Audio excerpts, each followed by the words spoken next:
الحمد لله وكفى والصلاة والسلام على عباده الذين اصطفى خصوصا على أفضلهم وخاتم النبيين محمد الأمين وعلى آله وصحبه أجمعين۔ اخلاقی سطح پر بہت بڑا جرم، اور ایک ہے قانونی سطح پر جرم، کوگنیٹیبل اور نان کوگنیٹیبل۔ یہی معاملہ شرک میں ہوگا، یہی معاملہ کفر میں ہوگا، یہی معاملہ نفاق میں ہوگا۔ اسی طریقے سے واقعہ یہ ہے کہ اس وقت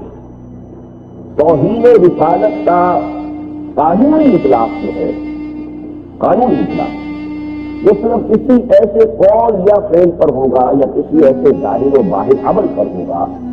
جس سے حضور صلی اللہ علیہ وسلم کی توہین بھی نکلتی ہو اور اس کے بھی گہرے شواہد موجود ہوں کہ یہ بدنیتی سے کیا گیا ہے، بالارادہ کیا گیا ہے، اس میں قصد شامل ہے۔ شعوری طور پر کسی کا کوئی ارتکاب ہو گیا ہو تو قابل معافی، وہ توبہ کر لے فوراً کہ اگر میری اس عبارت سے یا میرے قول سے یہ مفہوم نکل رہا ہے، میرے پیش نظر واللہ باللہ یہ مفہوم نہیں تھا، لیکن اگر کسی درجے میں یہ مفہوم سے نکلتا ہے میں توبہ کرتا ہوں۔ لیکن یہ ہے کہ اگر کوئی عبارت ایسی ہو کہ جس میں محسوس ہو جائے کہ بالکل ارادے کے ساتھ بالقصد یہ قول یا یہ تحریر جو ہے وجود میں آئی ہے یا یہ فعل جو ہے اس کا ارتکاب ہوا ہے تو اس سے حقیقت اہانت محمد صلی اللہ علیہ وسلم مطلوب و مطلوب ہے، تو یہ یقیناً اس پر قانون توہین رسالت کا اطلاق ہو جائے گا۔ البتہ یہ ہے کہ واقع جہاں تک اس حقیقی توہین کا تعلق ہے، اس وقت پوری امت مسلمہ اجتماعی سطح پر توہین کر رہی ہے۔ کہیں ہے نظام اتفاق عالی، کوئی جزوی طور پر سمجھ لیجیے کہیں ہے سعودی عرب میں کچھ قوانین کا اجرا ہے، نظام تو وہ نہیں ہے، وہ بادشاہی نظام کے محل تعمیر ہو رہے ہیں، جس میں عیاشیاں ہو رہی ہیں، جس میں کہ لوگوں کو اختلاف رائے کا کوئی حق ہی نہیں ہے، نہ ان کو کہیں منظم ہونے کا کوئی حق ہے، کوئی حق ہی نہیں ہے۔ یہ اسلامی نظام تو نہیں ہے۔ تو اگر پوری دنیا میں اسلامی نظام نہیں ہے تو گویا کہ پوری امت مسلمہ بالفعل بالعمل وہ حضور صلی اللہ علیہ وسلم کی توہین کا ارتکاب کر رہی ہے۔ لیکن یہ توہین جیسا کہ میں نے عرض کیا یہ وہ قومی زیبل اللہ کے ہاں اس کی جو بھی سزا ہوگی، بے عملی کی سزا ہے، بدعملی کی سزا ہے، حضور کے فرامین کی پرواہ نہ کرنا۔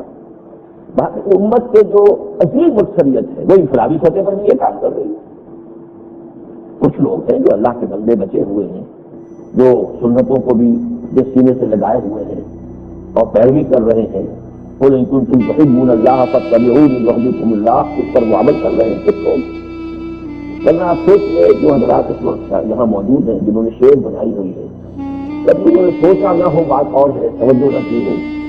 اگر محمد رسول اللہ کا یہ حکم ہے کہ داڑھی بڑھاؤ اور مجھے کتراؤ، یہ حکم ہے اگر آپ کے علم میں نہیں ہے، اگر علماء نے اپنا فریضہ سر انجام نہیں دیا ہے، توجہ نہیں دلائی، یہ بات اور ہو جائے گی۔ لیکن اگر کسی کے علم میں ہے کہ حضور کا حکم تو یہ ہے، لیکن وہ روزانہ صبح شیخ کر رہا ہے تو کیا کر رہا ہے؟ توہین نہیں کر رہا حضور کے حکم کو پتہ کر نہیں ڈالتا، صرف زمانے کا چلن اس کے لیے اس نے حضور کی حدیث کو بھی، حضور کے عمل کو بھی، تمام انبیاء ظاہر رکھتے تھے، تمام انبیاء کی سنت ہے، پھر حضور صلی اللہ علیہ وسلم کی سنت عمل ہی نہیں ہے، اس کے لیے قومی حدیث موجود ہے، ایک اللہا وقف السواری جاریاں بڑھاؤ اور مجھے کٹراؤ، یہ حکم ہے محمد رسول اللہ کو۔ تو عملی اعتبار سے تو یہ ہو رہا ہے، توہین ہو رہی ہے، ہم اپنے عمل سے محمد رسول اللہ صلی اللہ علیہ وسلم کی توہین کر رہے ہیں۔ لیکن ظاہر بات ہے کہ اس میں نیت کی دخل نہیں ہے، یہ کوتاہی عمل ہے۔ ہم کہہ سکتے ہیں بالفعل تو ہو رہا ہے، لیکن یہ کسی واقع ایسا کسی کا مقصود نہیں ہے، اکثر وہ دیکھ کر ناصل یہ ہو رہا ہے، یا لوگوں نے سمجھا ہے کہ یہ سنت تو ہے لیکن سنت اتنی اہم نہیں ہے، حالانکہ حقیقت یہ ہے، یا آپ کو معلوم ہے یہ سنت مؤکدہ ہے۔ ایک سنت وہ ہے جو حضور نے جس پر عمل کیا، ایک سنت وہ جس پر حضور نے تاکیداً حکم دیا۔ اب حضور کیسے باندھتے تھے؟ شلوار کو نہیں باندھتے تھے، لیکن یہ آپ کی سنت عادت شمار ہوگی۔ سنت تو یہ بھی ہے اگر کوئی شخص حضور سے محبت کی بنا پر شلوار پہننا سر کر دے اور قیمت باندھے، جو حضور قیمت باندھتے تھے، تو اس کو بہت بڑا جو ثواب ملے گا، اس لیے کہ اس نے اپنے آپ کو حضور سے قریب لانے کی کوشش کی ہے۔ لیکن کیونکہ حضور نے اس کا حکم نہیں دیا، بلکہ ایک اور حدیث ملی جاتی ہے کہ حضور کو ایرانی شلوار پیش کی گئی تحفے میں ہدیہ میں، اور آپ نے اسے دیکھ کر کہا یہ بڑا اچھا لباس ہے، یہ زیادہ ساکن ہے۔ ارے تہبند میں تو امکان ہوتا ہے رات کو سوتے ہوئے آدمی جو ہے ننگا ہو جائے، لیکن یہ کہ شلوار میں ظاہر بات ہے اس کا امکان نہیں ہے، تو آپ نے پسند کیا لباس کو لیکن پہنا نہیں۔ کیونکہ آپ کی عادت مبارکہ نہیں تھی، جو بچپن سے جو بھی عادت آپ کی تھی اس کو سنت عادت ہے، لیکن جو سنت عملی ہے جس پر صرف قولی حدیث آ گئی، حضور نے حکم دیا، یہ تمام صحابہ کی سنت ہے، خلفائے راشدین کی سنت ہے، علیکم بسنتی و سنت الخلفاء الراشدین المہدیین، اس حوالے سے اچھے کا سمجھ لینا چاہیے کہ یہ چھوٹی سی بات ہے میں کہہ رہا ہوں، بہت بڑی بڑی سنتیں جو ہم نے کرتی ہوئی، بہت بڑی بڑی سنتیں چھوڑی ہوئی ہیں، لیکن صرف احساس دلانے کے لیے یہ بھی ہے۔ تو اگر کہ انفرادی سطح پر بھی امت کی عظیم اکثریت توہین رسالت کا عملاً ارتکاب کر دے اور پوری امت بحثے کو منظوری تو کر ہی رہی ہے، جبکہ محمد رسول اللہ صلی اللہ علیہ وسلم کا قائم نہیں، تاہم جو قانون ہے توہین رسالت کا، اس کا اطلاق ان چیزوں پر نہیں ہوتا، اس کا اطلاق ہوگا اس قولی یا تحریری شکل میں یا پھر فعلی صورت میں کوئی ایسا فعل جو ہے اس کا صدور ہو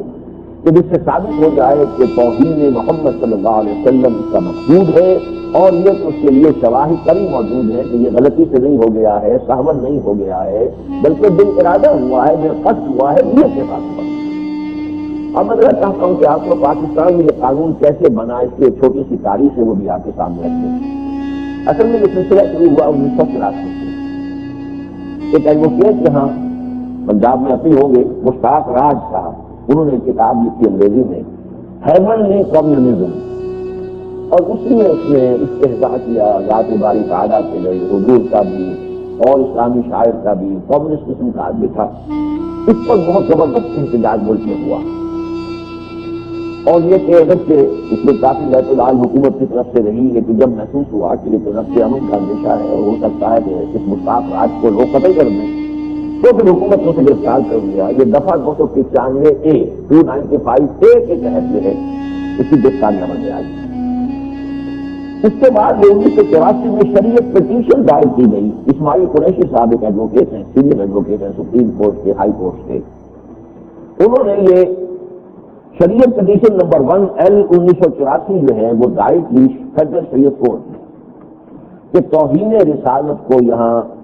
اس کو قابل گرفت قانون اس کے خلاف بنایا جائے، اس کو قابل گرفت جرم شمار کیا جائے، اس کے خلاف سزا ہو، اور وہ سزائے موت ہونی چاہیے۔ یہ مسئلہ اصل میں ایسا تھا کہ اس پر کافی مدو قدر گفتگو شروع ہوئی، بحث مباحثہ شروع ہوا، عدالت میں تو ظاہر بات ہے ہر ایک کو آج اپنی لڑائی دینے کا موقع ہے۔